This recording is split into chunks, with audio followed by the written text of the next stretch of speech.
भगवंताच्या जयंतीच्या निमित्तानं कार्यक्रम आहे, म्हणून त्या कार्यक्रमाला अनुसरून कीर्तनकारांना अभंग घ्यावा म्हणून या ठिकाणी अभंग घेतलेला आहे.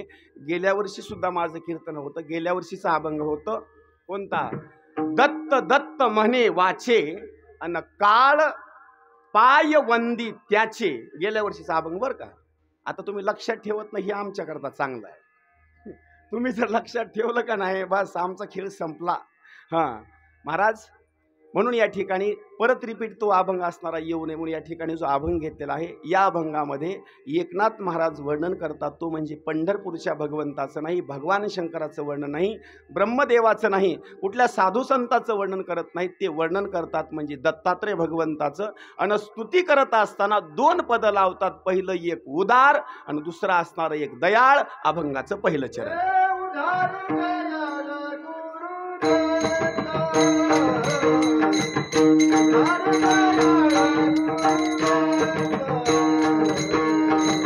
उदार दयाळ गुरुदत्त,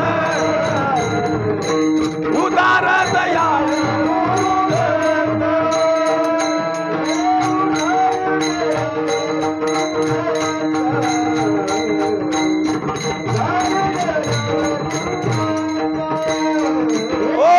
उदार दयाळ गुरुदत्त,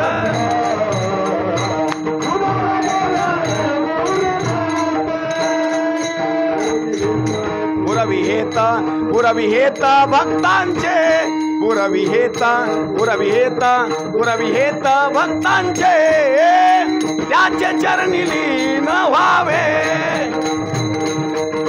त्याचे चरणी लीन व्हावे.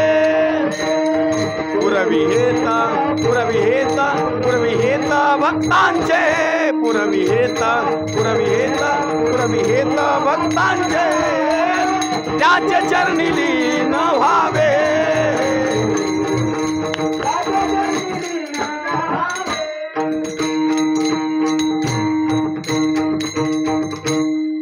पहिला शब्द वापरलेला आहे अभंगाच्या प्रथम चरणामध्ये उदार आणि दयाळ. आता त्या उदार शब्दाचा अर्थ सांगत असताना एकनाथ महाराज सांगतात, पण एकनाथ महाराज असं का बोलतात दत्तात्रय भगवंताला, तर याची पार्श्वभूमिका जर तुम्हाला पाहायची असेल तर दत्तात्रय भगवंतांनी एकनाथ महाराजावर असणारी जी काही कृपा केलेली आहे ना, ती साधारण कृपा नाही. जनार्दनाची कृपा दत्तात्रयाचा प्रसाद. कुणाची कृपा आहे? जनार्दनाची कृपा आणि दत्तात्रयाचा प्रसाद. कोण? जनार्दन स्वामी, त्यांचे असणारे गुरु. आणि एकनाथ महाराजाला असं वाटत होतं की जनार्दन स्वामींनी मला एक वेळेला दत्तात्रय भगवंताचं असणारं दर्शन करवावं. घटना काय झाली माहिती? एक वेळेला असणारं यवनाचं रूप दत्तात्रय भगवंतांनी घेतलं आणि सहज बोलण्याकरता सुरुवात केली.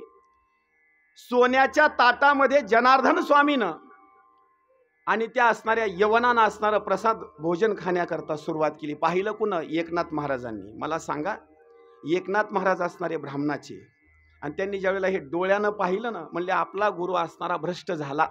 यवनाच्या सोबत एका ताटामध्ये जेवतो म्हणजे गुरु माझा बरोबर नाही. काही वेळानं असणारे ते यवन असणारे अंतर्ध्यान पावले, गुरुला प्रश्न विचारला, गुरुजी तुम्हाला कळायला पाहिजे ज्यांच्यासोबत जेवण तुम्ही केलं तो असणारा यवन होता. जनार्दन स्वामीने सांगितलं तो यवन नव्हता, यवनाच्या रूपामध्ये आलेला तो दत्तात्रय भगवंत होता. एक. नंबर 2ला दुसऱ्या वेळेला फकीराचं असणारं रूप धारण केलं दत्तात्रय भगवंतानं आणि आपल्या सोबत असणाऱ्या 4 कुत्र्या आणल्या. आणि त्या 4 कुत्र्या आणल्याच्या नंतर जनार्दन स्वामीची असणारी भेट झाली आणि प्रश्न विचारला, मला भूक लागलेली आहे, तुमच्याजवळ काही खाण्याकरता आहे का? जनार्दन स्वामींनी सांगितलं माझ्याजवळ खाण्याकरता आहे, पण नुसती भाकरी आहे, त्याच्यासोबत चटणी नाही, दुसरं काही असणार माझ्यासोबत वस्तू नाही.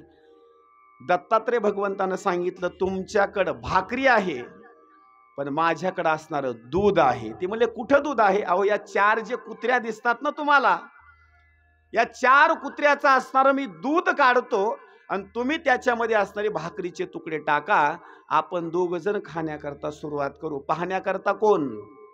एकनाथ महाराज कुत्रीचं दूध काढलं, एका भांड्यामध्ये शिळे तुकडे टाकले, त्याचं मिश्रण केलं आणि काल्याच्या प्रसंगामध्ये एक अभंग येतो, एकमेका देऊ मुखी आणि सुखे घालू हुंबरी.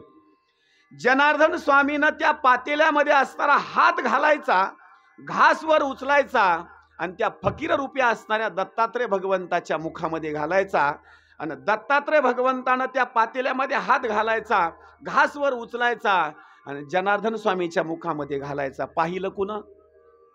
आता मी तुम्हाला प्रश्न विचारतो, कुत्रीचं दूध जर काढलं असेल, 4 दिवसाचे शिळे तुकडे जर असतील, तर तुम्ही खाणार का?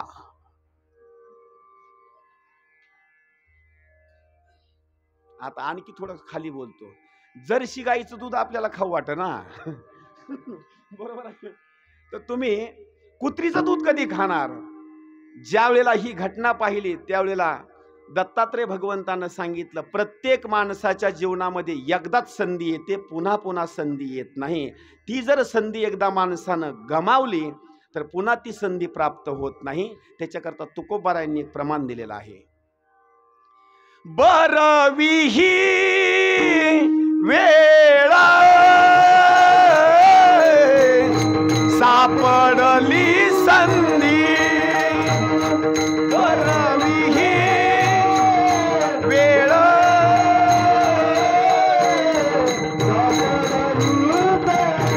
ओ बरविही वेळ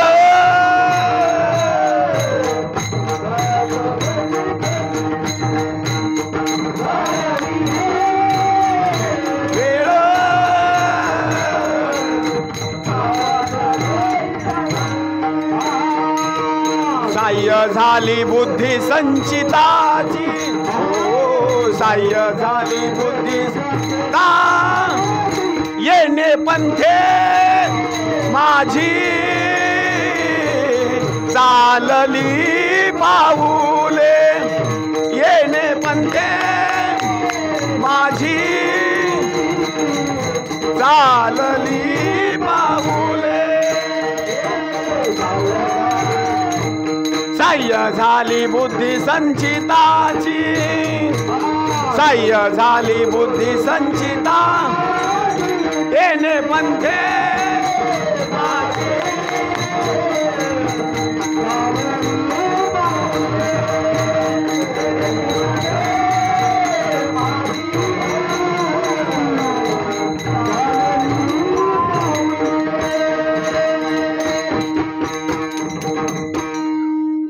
एकदा आलेली संधी दत्तात्रय भगवंतानं सांगितलं, आता जर ही संधी एकनाथ महाराजांनी जर चुकवली तर पुन्हा मी एकनाथ महाराजांना भेट देणार नाही का? याच्या अगोदर यवनाच्या स्वरूपामध्ये भेट दिली, आता फकीराच्या स्वरूपामध्ये भेट देत आहे, आता इथून पुढल्या कालावधीमध्ये भेट देणार नाही. मग काय केलं?